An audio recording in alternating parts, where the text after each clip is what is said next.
다항식 fx는 x세제곱 빼기 x제곱 플러스 ax 플러스 b를 다항식 요놈으로 나누었을 때 몫을 qx, 나머지를 rx라고 하자 그랬습니다.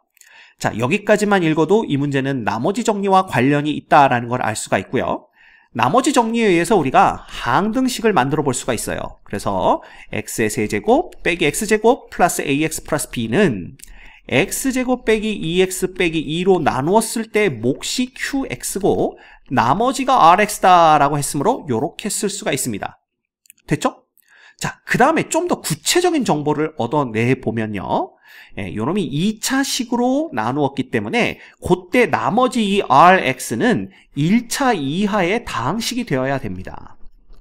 그래서 첫 번째 얻어낼 수 있는 정보가 이런 것들이 있고요. 그 다음 두 번째, 얘가 1차 이하의 다항식이기 때문에 요놈의 결과에다가 1차식을 더해봤자 요놈의 결과에서 나오는 1차보다 높은 차수의 항들에 대해서는 영향을 주지 않는다라는 뜻입니다. 이게 무슨 얘기냐 하면 요놈과 요놈을 곱했을 때에 나오는 x세제곱항은 개수가 1이 되어야 되고요.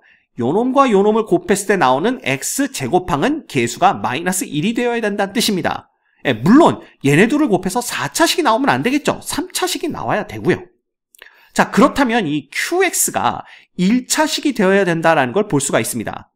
왜? 그래야만 3차식이 나오니까. 그 다음에 이 qx가 1차식인 것뿐만 아니라 이 qx의 1차항의 개수는 1이 돼야 돼요. 그래야만 x제곱과 얘가 곱해지면서 x세제곱, 즉 개수가 1인 x세제곱항을 만들어내기 때문에 그렇습니다. 자, 이거 알아낼 수 있고요. 게다가 요놈이 이제 개수가 1이니까 뭐 상수항은 뭐라고 둘까요? A, B가 나왔으니까 C라고 둘까요? 요렇게 둘 수가 있는데 요놈과 요놈을 곱했을 때 나오는 2차항의 개수는 또 마이너스 1이 돼야 된다라는 거죠. 왜? 거기에 1차식인 RX를 더해봤자 X제곱항에는 영향이 없기 때문에. 따라서 여기서 X제곱항은요. 요 X제곱과 C가 곱해지는 CX제곱과 마이너스 2X와 X가 곱해지는 마이너스 2X제곱 요거밖에는 안 나온다라는 걸 알 수가 있어요. 그래서 요놈은 C-2의 X제곱이 되는데 요놈이 마이너스 1이라는 개수를 가져야 되니까 결국 C-2가 마이너스 1이 돼야 됩니다. 즉 C는 이퀄 1이다라는 걸 알아낼 수가 있죠. 그래서 QX는 정확하게 X 플러스 1이 되는 것까지 우리가 알아낼 수가 있어요. 됐습니까? 네. 그래서 요 QX가 X 플러스 1이 되는 거고요. 그래서 요 자리를 그냥 X 플러스 1로 바꿀 겁니다. 요렇게 쓸 수가 있게 되는 거예요. 됐습니까? 그러면 요 딱 첫 번째 줄에서 우리가 엄청나게 많은 정보들을 알아냈습니다. 그 다음에 R2는 9다 그랬는데 얘가 1차 이하의 다항식인 것만 아니까 일단 요거는 뭐 그런가 보다 하고 넘어가시고요. 이 두 번째가 fx는 qx로 나누어 떨어진대요. 그죠? 그러면 이 얘기는 뭐냐 하면 자, 요놈을 다시 쓸 수가 있습니다. qx가 x 플러스 1이니까 x 플러스 1로 나누었을 때 나누어 떨어진다는 얘기는 그때 몫이 얼마인지 모르죠. 그래서 그냥 그 몫을 px라고 둡시다. 그러면 요 px 플러스 나누어 떨어지니까 0 이렇게 되는 거예요. 근데 플러스 0은 쓸 필요 없겠죠. 그래서 요렇게 표현이 가능하다라는 겁니다. 자, 그렇다면 얘랑 얘랑 같고 얘랑 얘랑 같은 게 항등식이니까 결국은 얘랑 얘랑도 같아야 돼요. 그죠? 그래서 요걸 다시 써보면 어떻게 쓸 수가 있냐 하면 x 플러스 1에 px가 되는 거고요. 이놈은 x제곱 빼기 2x 빼기 2가 되나요? 그 다음에 x 플러스 1 플러스 rx 요렇게 되는 겁니다. 됐습니까? 오케이. 자, 그러면 보세요. 지금 우리가 이 px와 rx의 정체를 알지 못하고 있는데 요 px 앞에는 x 플러스 1이 곱해져 있습니다. 그래서 이런 경우에는요.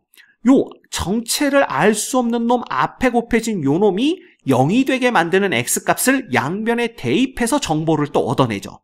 그래서 요 양변에 x는 마이너스 1을 대입하는 겁니다. 자, 그러면 좌변은 그냥 0이 돼버립니다. 그 다음 우변에서 요 놈이 0 되니까 그냥 요 텀은 그냥 0 돼버리는 거고요. 플러스 r에 마이너스 1 이렇게 되는 거예요. 그래서 우리가 알아낼 수 있는 건 R에다가 X 대신 마이너스 1을 대입했더니 0이 되더라 라는 겁니다. 즉 이 얘기는 이 Rx라는 놈이 X 플러스 1로 나누어 떨어진다 라는 것을 볼 수가 있어요. 물론 Rx가 그냥 0일 수도 있지 않나요? 상수함수이기 때문에 그냥 여기다 마이너스 1을 넣었을 때 0이 나오는 것일 수도 있지 않나요? 라고 말할 수도 있지만 왜냐하면 1차 이하의 다항식이니까 얘가 0이 돼도 되거든요. 근데 얘가 만약에 0이라는 상수함수였으면 R2가 9가 될 수가 없습니다. R2도 0이 돼야 되겠죠. 따라서 얘는 Rx는 0이라는 상수함수는 아니구나 라는 걸 볼 수가 있고요. 얘가 다른 상수함수가 될 수도 없습니다. 예. 왜? 여기 9가 나왔다가 x가 2일 때는 9고 x가 마이너스 1일 때는 0이니까 이건 상수함수는 아닌 거죠. 그래서 1차의 다항식이 된다라는 걸 볼 수가 있고요. Rx가.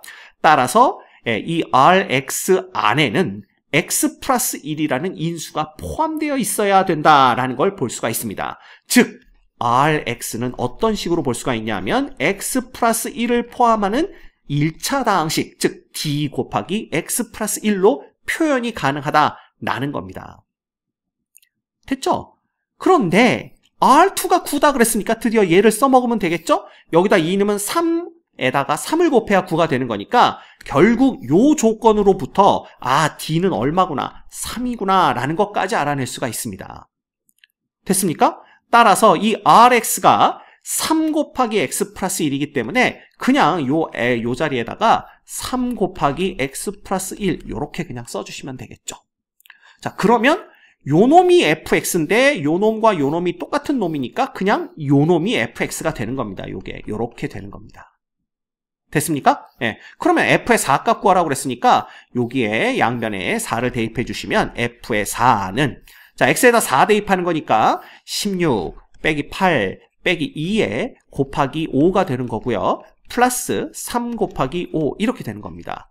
자, 요놈 얼마입니까? 16에서 얼마 빼는 거니? 요거 10을 빼는 거니까 6이 됩니다. 그래서 6, 5, 30 플러스 3, 5, 15 그래서 요놈이 45가 정답이 되는 걸 알 수가 있네요. 그죠? 네, 그래서 정답은 얼마? 45 이렇게 되는 겁니다.